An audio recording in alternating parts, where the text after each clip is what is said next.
संगत जी, प्यार से कहना जी, धन निरंकार जी, सत्संगत जी, संत महापुरुष यही फरमाते हैं कि मिटा दो अपनी हस्ती को, अगर कुछ मर्तबा चाहे मिलकर दाना खाक में गुले गुलजार होता है। सत्संगत जी जिस तरह से उदाहरण देते हैं कि जो धरती के नीचे दाने गिर जाता है, खेत में जो बोया जाता है वो मिट जाता है और मिटने के बाद उसमें से एक नया अंकुर निकलता है जो गुलेजार होता है। सत्संगत जी संपूर्ण हृदय वाणी का पद है। सतगुरु फरमाए हैं कि आत्मभाव से देख रहा जो उसको सबसे प्यार है, उसके लिए तो सारी दुनिया अपना ही परिवार है। सत्संगत जी अपने परिवार में नहीं परिवार समझ पा रहे हैं। इतनी बैर विरोध की अग्नि धधक रही है कि सारे रिश्ते जलकर खाक हो रहे हैं। कौन अपना है कौन पराया है ये नहीं समझ पा रहे हैं। इतनी बैर, अपनों से बैर। सत्संगत जी कितने लोग कहते हैं कि अपने परिवार से ही इतनी नफरत हो जाती है कि उसके गम में डूब करके कोई और नशीली पदार्थ का सेवन करने लगते हैं। कहते हैं कि बहुत घर से परिवार से गम मिला है, उदास है, ऐसी स्थिति आ जाती है इंसान की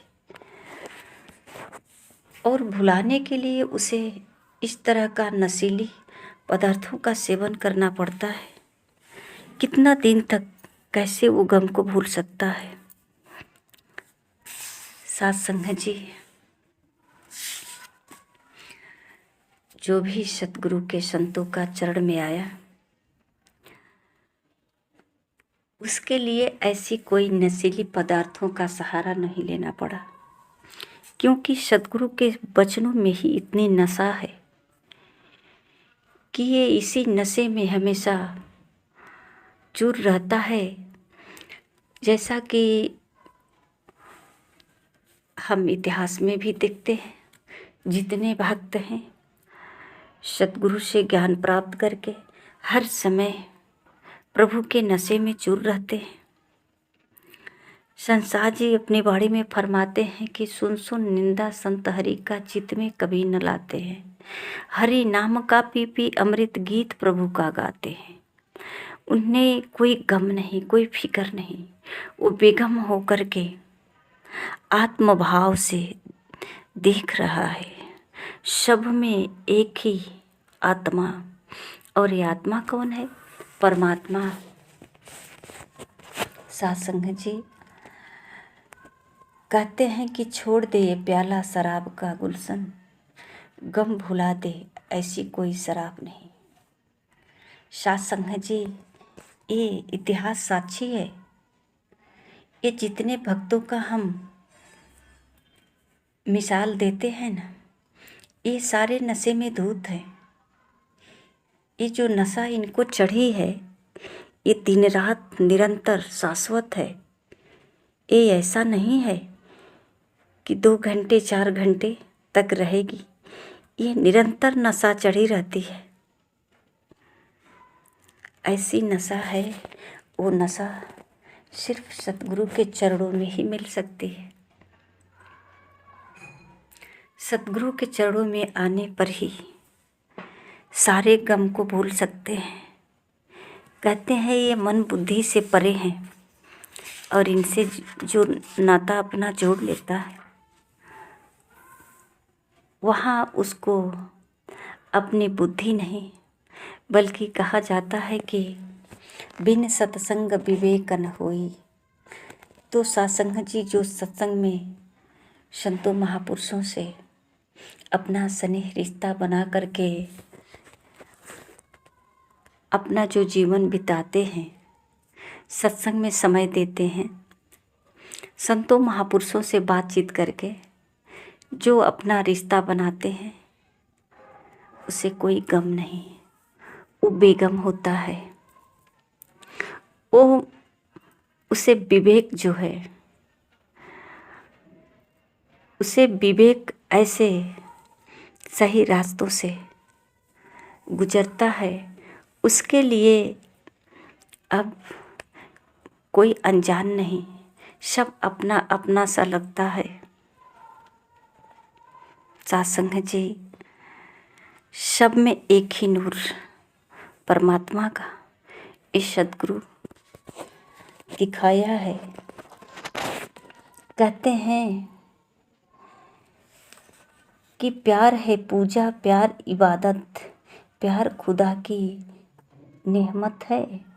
यही प्यार तो गुरु पीर की दुनिया को नसीहत है। हर समय सद्गुरु बाबा जी मिलवर्तन, भाईचारे को बताते आए और मिलाते आए। साथ संगत जी, ये जो बैर विरोध नफरत है ना, मानव के लिए ये दुखदाई है और ये कभी सुख चैन से जीवन नहीं बिता पाएंगे। ये एक ऐसी अग्नि है जो हर समय जलती रहती है और इसके अग्नि में सच्चाई भी जल जाता है और प्यार भी जल जाता है। रिश्ता ही जल जाता है तो प्यार कहाँ से हो। फिर लोग भगवान पे ठोक देते हैं कि भगवान ने हमारा तकदीर ठीक से नहीं लिखा, मेरा तो तकदीर ही खराब है। भगवान को दोष देते हैं। और सत्संग जी,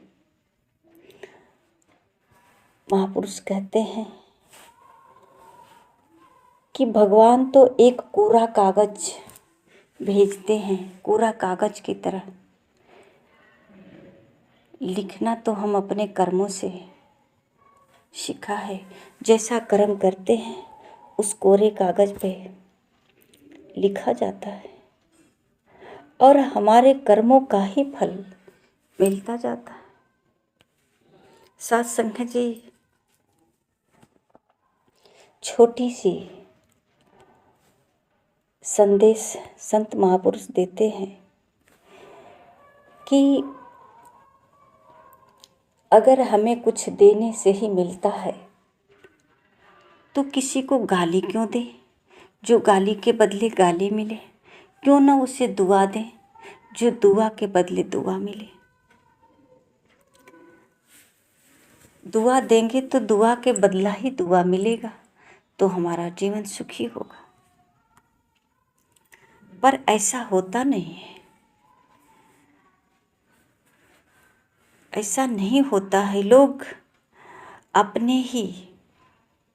अपने ही सगे को गिराने के लिए, नीचा दिखाने के लिए सराह गैरों से लेते हैं, समझ गैरों से लेते हैं। एक भाई अपने भाई को ही ठुकराने के लिए, नीचा दिखाने के लिए किसी और से, पड़ोसी से सलाह लेता है। तो सत्संग जी, महापुरुष कहते हैं कि इंसान का पतन उसी समय शुरू हो जाता है जब वह अपनों को गिराने की सलाह गैरों से लेने लगता है। कहाँ से उसके अंदर प्यार होगा, कहाँ से बुद्धि विवेक में विकास होगा, कहाँ से मिलवर्तन होगा। फिर किस्मत को कोसते हैं, किस्मत ठीक नहीं, किस्मत ठीक नहीं है। किसी का किस्मत कोई अपना है, सगा है, सखी है, दोस्त है नहीं है, फिर भी लोग किस्मत को ही कोसते हैं, किस्मत को ही बुलाते हैं, कहते हैं किस्मत रूठ गई है। हमारे बुद्धि में तो जंग लग गया है, हमारे आत्मा में इतनी बड़ी चोट लगी है, घायल सा हो गया है, मेरा दिल घायल हो गया है। कहते हैं ये बदल गया है। सत्संग जी, इंसान बहुत दूर हो चुका है अपने से ही। इसीलिए संत महापुरुष आवाज देते हैं, गुरु ज्ञान से बैर मिटेगा, बरसेगा बस प्यार ही प्यार। कहे हर देव दीवार रहित है, हो जाएगा कुल संसार। सत्संग जी, कोई दीवार नहीं, यहाँ कोई पर्दा नहीं, सब एक है। जब कहते हैं ना कि परमात्मा रोम रोम में है, तो सिर्फ कहते हैं, पर सतगुरु के दरबार में इसे रोम रोम में एहसास कराया गया। परमात्मा दूर नहीं। जिस तरह से दूध में घी नहीं दिखाई पड़ता है, दूध को पीते हैं, आँखों से देखते भी हैं, पर उसमें घी नहीं दिखाई देता। और दूध में से घी कैसे निकालेंगे? इस घी को निकालने के लिए कोई तो उपाय होगी। तो सत्संग जी, एक घी को निकालने में दूध से कितनी तरीका अपनाना पड़ता है। परमात्मा ये प्रकृति में, या प्रकृति ही परमात्मा है, ऐसा जानने में कितना समय लगेगा। अगर प्रयास अपने से जारी रखेंगे तो ये कभी नहीं परमात्मा को देख पाएंगे। परमात्मा तो ये अनंत है, असीम है, अथाह है। इसको कैसे देखेंगे? कोई छोटा सा वस्तु तो नहीं है ना कि जो हमारी आंखें देख पाए। तो सत्संग जी, संसार जी फरमाते हैं कि सतगुरु आते हैं इस जग में सुखिया करने कुल संसार। इस सारे संसार को सुखिया करने के लिए ही सतगुरु आते हैं। तो कहते हैं कि प्रभु मानव की ओढ़ चुनरिया, सतगुरु बनकर आते हैं। प्रभु मानव के रूप में सतगुरु बनकर के संसार में आते हैं। सतगुरु आते हैं इस संसार को सुखिया करने के लिए, सत्य का प्रचार करने के लिए। सत्संग जी, जो सतगुरु के चरणों में आया, सतगुरु को रिझाया, सतगुरु के चरणों में समर्पण हुआ, उसका जीवन धन्य हो गया। उसे कड़कड़ में परमात्मा एहसास हुआ। वो जाना, परखा, समझा, तब जाकर कहते हैं ना कि आत्मभाव से देख रहा जो, उसको सब में प्यार है। इसके लिए तो सारी दुनिया अपना ही परिवार है। अब सारा अपना लगने लगा, सब एक ही परिवार। अब यह आत्मभाव से दिखता है कि एक ही आत्मा सब में है। ये सब में परमात्मा, एक ही परमात्मा सब में है। तो ही मोही अंतर कैसी, हर जगह तो एक ही है। कहते हैं कि भाव दुई का मिटने से ही एकत्व आ पाता है। एक से एकमिक हो जाना ही एकत्व कहलाता है। सत्संग जी, ये जो दो का भाव होता है, एक मैं, एक तू, एक परमात्मा, एक संसार, एक संत, एक गुरु, ऐसे तमाम मैं तू, ये सारे जब भाव खत्म हो जाता है तो सत्संग जी, ये भाव भी खत्म होगा। तो सतगुरु से ज्ञान प्राप्त करने के बाद ही खत्म होगा। ये सतगुरु ही हैं जो मानव को सही राह दिखाने के लिए हर युग में आए हैं, और जो इनके चरणों में आया वो सत्य राह को अपनाया, और सत्य राह को अपना करके संसार जी कहते हैं, सत्य ही बरतूं सत्य ही बांटूं सत्य है मेरा कारोबार। इनका सत्य ही सब कुछ रहा, खाना पीना सोना जागना सब कुछ सत्य ही रहा, बातचीत करना सब सत्य ही रहा। सबसे प्रेम करते रहे, सबको दुआ देते रहे, सबसे दुआ पाते रहे, सब में एक रस। कहते हैं हर लम्हा सुंदर होगा जब दिल में गुरु की याद होगी, आत्मा आनंदित होगी जब सुमिरन की चाह होगी, और ऐसा तब होगा जब सद्गुरु मिलेगा, तभी तो सद्गुरु के एक एक शब्द दिल में बैठेगा, और सद्गुरु का वचन को पालन करके ही अपने मन को सुंदर बना सकते हैं। जो सद्गुरु के चरणों में आकर के सद्गुरु से ज्ञान प्राप्त कर लेता है, वो किसी और में ताक झाक नहीं करता। कौन क्या कर रहा है, कैसा कर रहा है, कहाँ है, क्यों है, इन सब से आप से नाता जोड़ करके, संतों महापुरुषों से नाता जोड़ करके इतने दूर रहते हैं। शिकवा गिला ये सब कुछ भी नहीं, सिर्फ एक नशा, परमात्मा का नशा में इतने धूत रहते हैं जो कोई और नशा छू नहीं सकती। किसी और नशा से कोई मतलब ही नहीं होता, किसी नशा की जरूरत ही नहीं पड़ती, इनके पास कोई गम ही नहीं होता। ये बेगम होते हैं, इनका संस्कार, इनका प्यार इनके जीवन में बहार लाता है। साथ संगत जी, महापुरुष कहते हैं कि रावण ब्राह्मण होकर भी असुर बन गए कर्मों से ही। तो शिवरी माता को कहते हैं वो दलित होकर भी, आदिवासी होकर भी कितने उनके दिल में परमात्मा के लिए स्नेह है।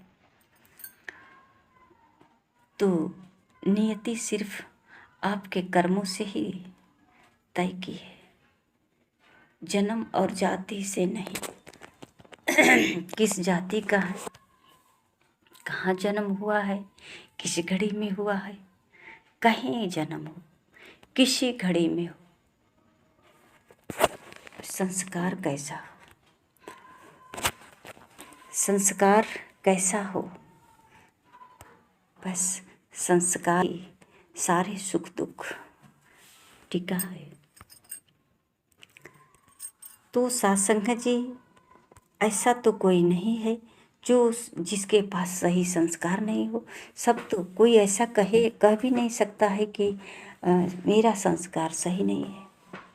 पर सत्संग जी जब संतों के संग आते हैं तो वहाँ संस्कार एक आईने की तरह दिखाया जाता है, कैसा संस्कार मानव का होना चाहिए। कहते हैं संभल कर चलिए नादान, ये इंसानों की बस्ती है, यहाँ लोग रब को भी धोखा देते हैं, फिर तेरी क्या हस्ती है। यहाँ अपनों को ठगते हैं, प्यार से ठगते हैं, मीठी मीठी बातों से ठग लेते हैं। मोहब्बत बहुत होता है, एक साथ रहते हंसते बोलते हैं, फिर भी मौका मिलते ही ठग लेते हैं। ऐसी दुनिया इंसानों की है। यहाँ घोर मन में अंधकार ही अंधकार है। जब तक मन प्रकाशित नहीं हो सकता तब तक सत्संग जी बाहर चाहे जितनी भी प्रकाश में जाए, चाहे दिन हो या रात हो, कोई फर्क नहीं पड़ने वाला, क्योंकि अंधेरा तो मन के भीतर है। आइए सत्संग जी, ये मानव जीवन का संभाल कर लें, संतों महापुरुषों से रिश्ता जोड़ करके अपना जीवन सफल कर लें। सत्संग जी, प्यार से कहना जी।